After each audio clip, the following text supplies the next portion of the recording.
What if the technique you've used for 40 years is now silently working against your health? Most older men never get taught how to adapt. They just continue doing what always felt familiar, faster, firmer, focused only on the end goal. But after 60, your body changes. And if you don't change with it, what once felt good can now lead to discomfort, frustration, and even long-term harm. Because the truth is, the wrong technique can quietly damage your circulation, reduce nerve sensitivity, and affect your confidence more than you realize. Today, we're going to fix that.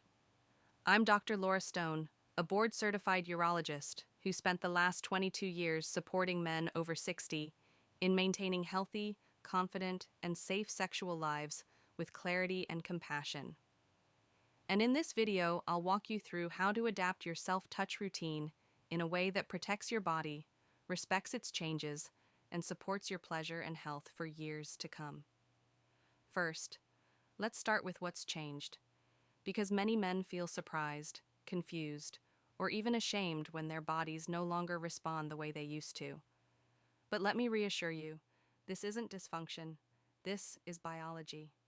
As we age, several systems that affect sexual response begin to shift.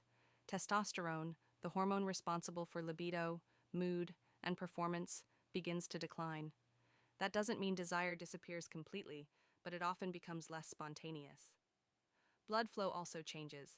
The small vessels that supply the penis can become less elastic and less efficient, making erections slower to build and more difficult to maintain, especially when you're alone and relaxed. And then there's the nervous system. Nerve endings that once reacted instantly can become a bit quieter. Touch may feel more muted. Sensations may take longer to process. So what does this mean for you? It means that the methods you relied on in your 20s, 30s, and even 50s, the habits built over decades, may no longer serve your body. And that's not your fault. It just means it's time to update your technique. Unfortunately, many older men never realize this. They assume something is wrong with them, or worse. They push harder. They tighten their grip, increase the speed, and focus entirely on climax, thinking that will somehow bring the feeling back. But these habits, fast, firm, outcome-driven, are actually working against your body after 60. So let's talk about the 5 silent mistakes I see most often in older men's routines and how to avoid them. Mistake number 1, using the same grip strength you've always used. After 60, the skin of the penis becomes thinner and more sensitive to friction. What used to feel pleasurable might now feel slightly irritating or even painful. A strong grip can damage small blood vessels, desensitize nerve endings, and reduce your body's ability to respond. The fix? Loosen your grip. Experiment with a gentler hold. Your goal isn't force, it's sensation. Mistake number 2, going too fast too soon. When your nervous system slows down, fast motion can actually overwhelm it. The brain doesn't register the signal fast enough, so pleasure can feel flat or confusing. Think of your body like a radio tuned to a slightly different frequency. The music is still there, but the tuning needs to be more precise. Slower, steady, rhythmic movements allow your brain to process the sensations more fully. Mistake number 3, skipping lubrication. Many men think lubricant is only for partnered sex or only for women. That's not true. As testosterone drops, natural lubrication decreases even in men. Combine that with thinner skin and dry stimulation becomes risky. It increases friction, which can cause micro tears, rashes, or delayed soreness. The solution is simple. Apply a gentle, unscented, water-based lubricant early before you feel fully aroused. This allows your skin to soften and respond and helps your nervous system interpret the touch as pleasurable instead of stressful. Mistake number 4, forcing yourself to climax. Climax is not the measure of a successful experience, especially after 60. Your body may take longer, your arousal may come in waves, and that's not a failure, it's a new rhythm. The harder you try to achieve pleasure, the more likely you are to activate stress hormones that actually suppress it. Let your experience unfold. If you feel satisfied before climax, that's valid. If you pause and return later, that's fine. Let go of the stopwatch. Mistake number 5, ignoring your body's signals. After decades of routine, it's easy to go on autopilot. But self-touch after 60 is less about repetition and more about response. If something feels dull, adjust. If something feels uncomfortable, stop. If something feels unexpectedly good, stay with it. You're not performing, you're connecting. So, what does an adapted, healthier self-touch technique actually look like? After 60, let me walk you through it step by step. First, choose your moment carefully. Don't rush. Block out at least 15 to 20 minutes where you won't be interrupted. You want your nervous system to feel safe, not on alert. Second, set the environment. Dim lighting, soft background music, or even warm lighting can signal your brain to relax. Comfort is the foundation of pleasure.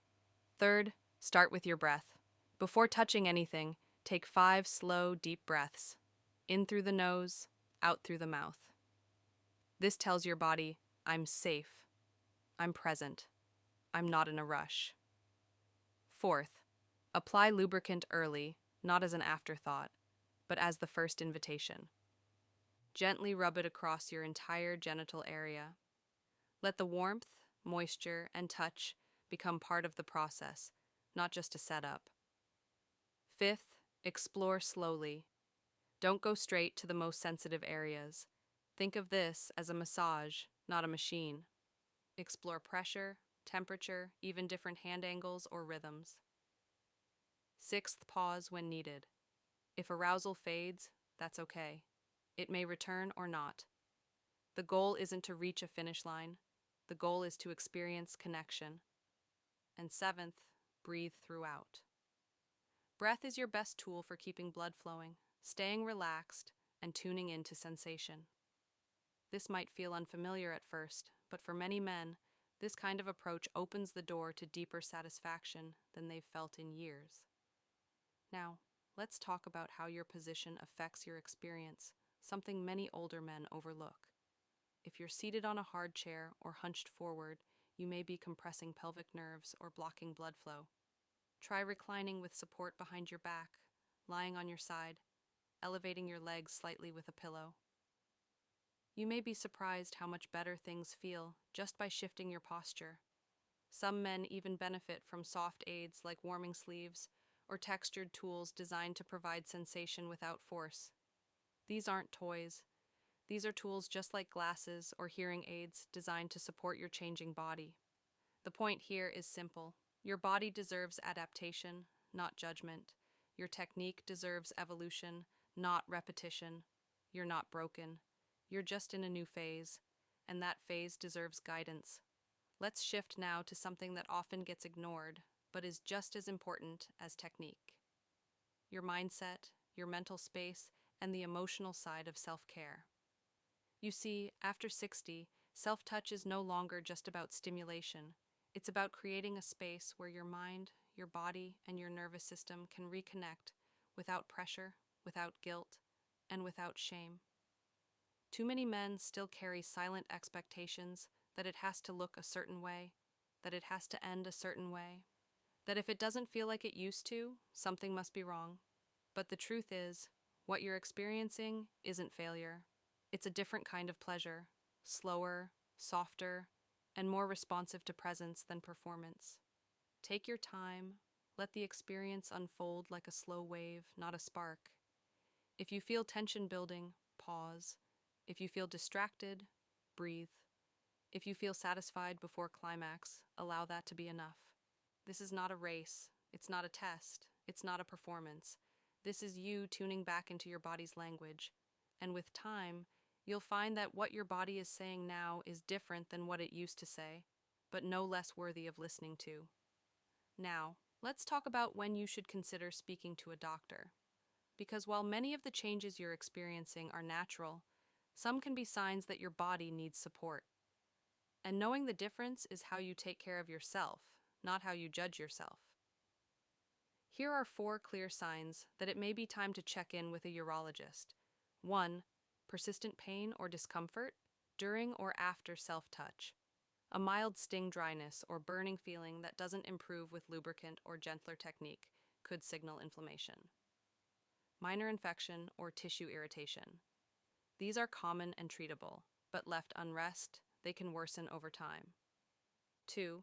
Sudden or ongoing numbness. A gradual decrease in sensation is common with age, but a sharp drop or dead zone of feeling may reflect a nerve-related issue that needs to be evaluated early. The earlier it's caught, the better the outcome. 3. Inability to get or maintain an erection, even in calm, private settings.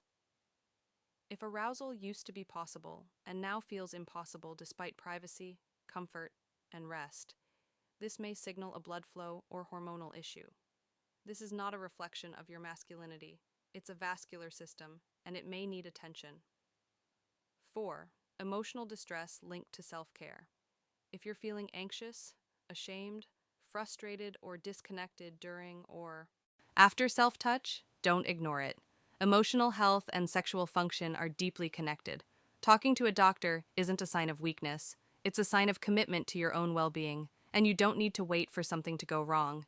Even a 30-minute check-in with a urologist can give you clarity, relief, and practical next steps. If you're unsure how to start the conversation, try something simple like, "I've noticed some changes in how my body responds during solo activity. Is this part of normal aging or something I should keep an eye on?" You can also mention specific symptoms like dryness, sensitivity, loss, or blood flow concerns. Most experienced providers will know exactly what you mean and respond with the respect you deserve. So let's bring this all together. After 60, masturbation, or what I prefer to call intentional self-touch, is not about going back to what once was. It's about moving forward with awareness. It's about discovering what still works, what still feels good, and what still connects you to yourself. It's about loosening your grip both physically and mentally, slowing your pace, listening to your body instead of pushing it, letting go of outdated definitions of success, because pleasure after 60 is not just possible. It can be more grounded, more mindful, and more meaningful than ever before. Your body is not broken, it's evolving, and you deserve to evolve with it, not against it. If this video helped clarify how to care for yourself more safely and respectfully, then what I'm about to say next is even more important. Even with the right technique, there's one habit that silently affects your prostate health, especially if you masturbate regularly. Most men don't realize it until it's too late. So before you close this tab, I urge you to keep watching. In the next video, I explain what every older man needs to know about how self-touch affects the prostate and what to do instead. Click here to watch if you're older and masturbate. I urge you to watch this video because taking care of yourself means staying informed and staying ahead.